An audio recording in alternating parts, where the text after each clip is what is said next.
Quelques instants avant de léguer son héritage de 500 millions de dollars à ses enfants adoptifs, l'impensable se produisit. Martha Ellis, une femme noire âgée qui avait tout sacrifié pour élever 2 enfants abandonnés comme s'ils étaient les siens, pensait leur offrir un avenir confortable. Mais la nuit précédant la finalisation de son testament, elle s'arrêta devant leur porte et se figea. À travers l'entrebâillement, elle les entendit chuchoter, comploter pour altérer ses médicaments, riant de la rapidité avec laquelle sa fortune serait à eux. Son cœur se brisa. Pourtant, au lieu de s'effondrer, elle tendit discrètement un piège. Et lorsque le jour de la signature arriva, ce ne fut pas l'avocat qui franchit sa porte. Avant d'aller plus loin, si c'est la première fois que vous regardez l'une de nos vidéos, nous serions ravis que vous cliquiez sur le bouton d'abonnement. Votre soutien compte énormément pour nous et nous permet de vous offrir encore plus d'histoires marquantes. Maintenant, commençons. Martha Ellis n'était pas une femme riche, du moins pas au début. C'était une femme d'endurance, de courage, de sacrifices silencieux dont personne n'applaudissait. Sa peau s'était adoucie avec l'âge, mais ses mains portaient encore les marques des années passées à frotter des bassines de linge, à récurer des sols, à coudre des vêtements sous une lampe à la lumière vacillante. Les gens de son quartier disaient souvent « Cette femme travaille trop pour si peu ». Mais ils ignoraient sa détermination secrète. Elle ne travaillait pas seulement pour survivre, mais pour offrir quelque chose de plus significatif au monde. Ce sens prit forme un soir glacial lorsqu'elle trouva 2 enfants maigres, tremblants, le visage couvert de saleté, blottis sous un pont. Un garçon et une fille, âgés d'accent grave peine 7 ou 8 ans, leurs vêtements déchirés, leur ventre vide. La plupart des passants les évitaient, marmonnant des choses comme « Où sont leurs parents ?» ou « Pauvres gamins des rues ». Mais Martha s'arrêta. Elle s'accroupit, retira son vieux foulard de laine et l'enroula autour de leurs épaules. Ce soir-là, elle les ramena chez elle. Sa maison était minuscule, à peine suffisante pour une personne, mais elle s'agrandit somehow pour 3. Elle partagea sa nourriture, son lit, et même ses pantoufles usées lorsque le plancher devenait glacial en hiver. À partir de ce jour, elle les considéra comme les siens. Et à partir de ce jour, la vie devint plus dure. Martha sautait des repas pour que les enfants puissent manger. Elle marchait au lieu de prendre le bus pour qu'ils puissent avoir des crayons et des cahiers pour l'école. Quand son dos la lâcha après des années à se pencher, elle ignora la douleur, se murmurant « Ils ont besoin de toi, Martha. Encore un jour, encore un service. » Les voisins le remarquaient. Certains médisaient par pitié, d'autres par admiration. Elle élève 2 étrangers comme s'ils étaient ses propres enfants, à son âge. Cette femme est une sainte ou une folle. Les gamins des rues ne rendent jamais la gentillesse. Vous verrez, un jour, ils partiront et l'abandonneront. Mais Martha ignorait les murmures. La nuit, quand elle voyait les enfants enfin endormis, le ventre plein, le visage paisible, elle savait qu'elle avait fait le bon choix. Ce n'étaient plus des enfants abandonnés. C'était sa famille. Les années passèrent. Les enfants grandirent, devinrent plus grands, plus forts, plus vifs. Ils l'appelaient « maman » en public, et ce simple mot effaçait toutes ses douleurs. Pour Martha, ces enfants n'étaient pas des cas de charité.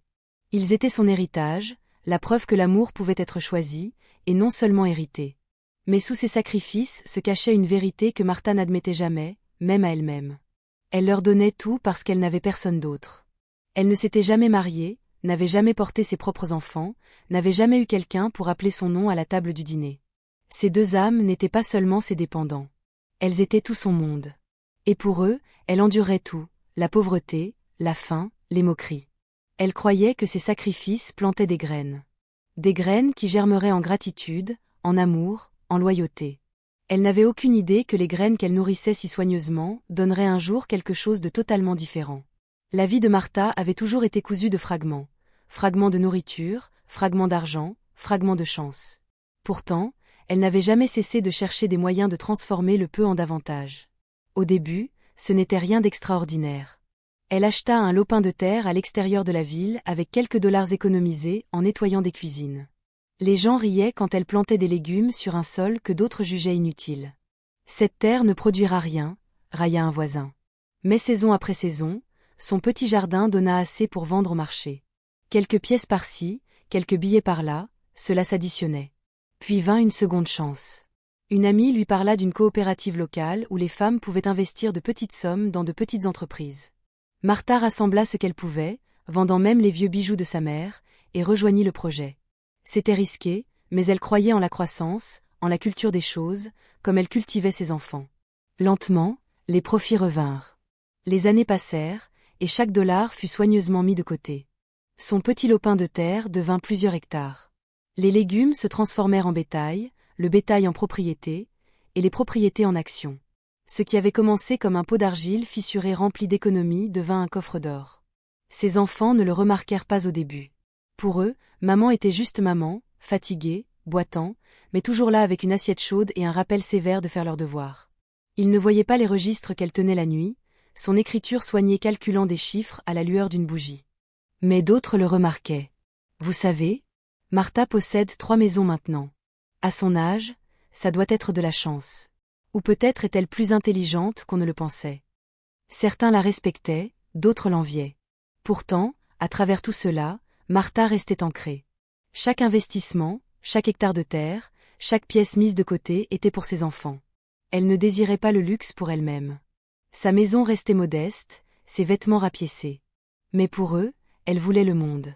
Et à mesure que la richesse grandissait, sa fierté croissait aussi. Elle s'asseyait parfois au bord de sa véranda, regardant le soleil peindre le ciel, murmurant « Ils ne connaîtront jamais la faim comme moi. Ils ne marcheront jamais pieds nus dans le froid. Je leur ai tout donné. » À la fin de sa vie, dans ces dernières années, la fortune de Martha avait atteint l'inimaginable, un empire valant un demi-milliard de dollars. Pour les autres, c'était une success story. Pour elle, c'était simple, l'amour s'était multiplié. Elle pensait que les enfants qu'elle avait sauvés porteraient cet amour plus loin. Mais la richesse, comme la terre, ne produit pas toujours ce que l'on plante. Parfois, elle engendre quelque chose de plus sombre. À l'âge de 79 ans, le corps de Martha était devenu fragile. Les années à porter des seaux, à parcourir de longues distances, à supporter des fardeaux que personne d'autre ne voulait porter avaient laissé ses os fragiles et son cœur battant parfois trop lentement, parfois trop vite. Elle essayait de le cacher aux enfants. Quand sa poitrine se serrait, elle s'agrippait au bord du comptoir, respirant jusqu'à ce que le monde se stabilise. Quand ses genoux cédaient, elle riait, disant « C'est juste l'âge, rien de plus ». Mais derrière les portes closes, la vérité pesait plus lourd chaque jour. Le temps n'était plus son ami. Les médecins lui conseillaient de se reposer. Des pilules s'alignaient sur sa table de chevet, chacune avec des instructions qu'elle oubliait souvent. Parfois, elle les regardait, se demandant si elle voulait encore continuer à se battre. Mais ensuite, elle jetait un coup d'œil aux portraits de famille sur le mur, les enfants dans leurs uniformes scolaires, les sourires qu'elle avait si durement travaillé pour créer, et elle avalait les médicaments, murmurant « Pas encore.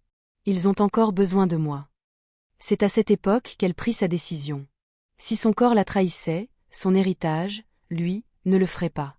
Elle ne voulait ni incertitude, ni dispute, ni vautours avides tournant autour de son héritage lorsqu'elle serait partie.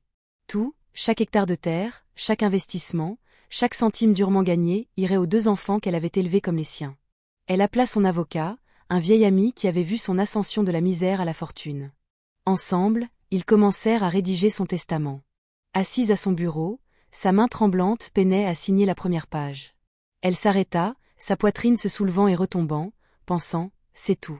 Le travail de ma vie, tout pour eux. » Les enfants semblaient soutenir son projet.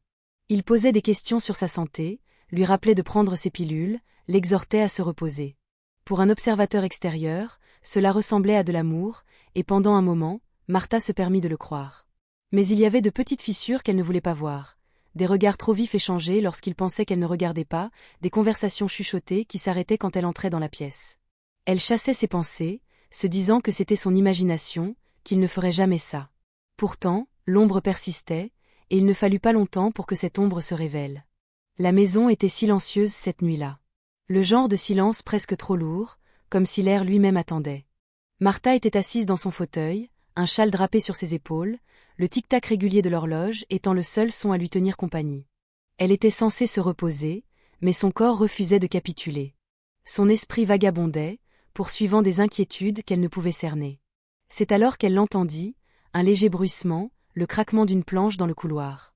Des voix basses, précipitées, juste hors de portée.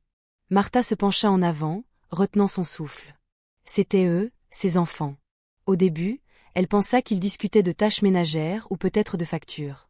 Mais ensuite, les mots devinrent plus nets à travers l'entrebâillement de la porte. Pourquoi attendre si longtemps? Elle est déjà faible. Si elle glisse plus vite, tout nous revient. Le testament est déjà rédigé. Son cœur fit un bond, un battement douloureux qui semblait résonner dans sa poitrine. Elle agrippa l'accoudoir, ses doigts tremblants. Les pilules, il suffit de les ajuster. Elle ne remarquera rien. Qui remettrait en question une vieille femme malade. La respiration de Martha s'arrêta. Sa bouche devint sèche. Elle voulait faire irruption, crier « Comment osez-vous » Mais ses jambes refusaient de bouger. Au lieu de cela, elle resta figée, écoutant la vérité se graver dans ses os. Les enfants qu'elle avait sauvés des rues froides, ceux qu'elle avait nourris alors qu'elle avait faim, complotaient pour hâter sa mort. Pas des étrangers, pas des inconnus. Eux. Les larmes montèrent à ses yeux, brouillant l'horloge sur le mur, la lampe à côté d'elle, même le sol sous ses pieds. Pendant un instant, elle crut qu'elle allait s'évanouir. Elle pressa une main sur sa poitrine, forçant l'air dans ses poumons. Dehors, 2 voisins discutaient près de la clôture. Leur voix parvenait faiblement par la fenêtre ouverte. Elle semble plus faible ces derniers temps. Oui, mais ces enfants seront à l'abri pour la vie. Ils ont de la chance. De la chance. Martha faillit rire à travers ses larmes. Si seulement ils savaient. À l'intérieur, les chuchotements se terminèrent par un rire. Un rire si cruel, si désinvolte, qu'il transperça plus profondément qu'un couteau. Les enfants s'éloignèrent, leurs pas s'estompant dans la cuisine. Martha restait seule, son corps tremblant, son cœur se brisant en silence. Toute sa vie avait été un pari sur l'amour. Et ce soir, elle réalisa qu'elle avait perdu. Mais même dans son chagrin, une étincelle jaillit.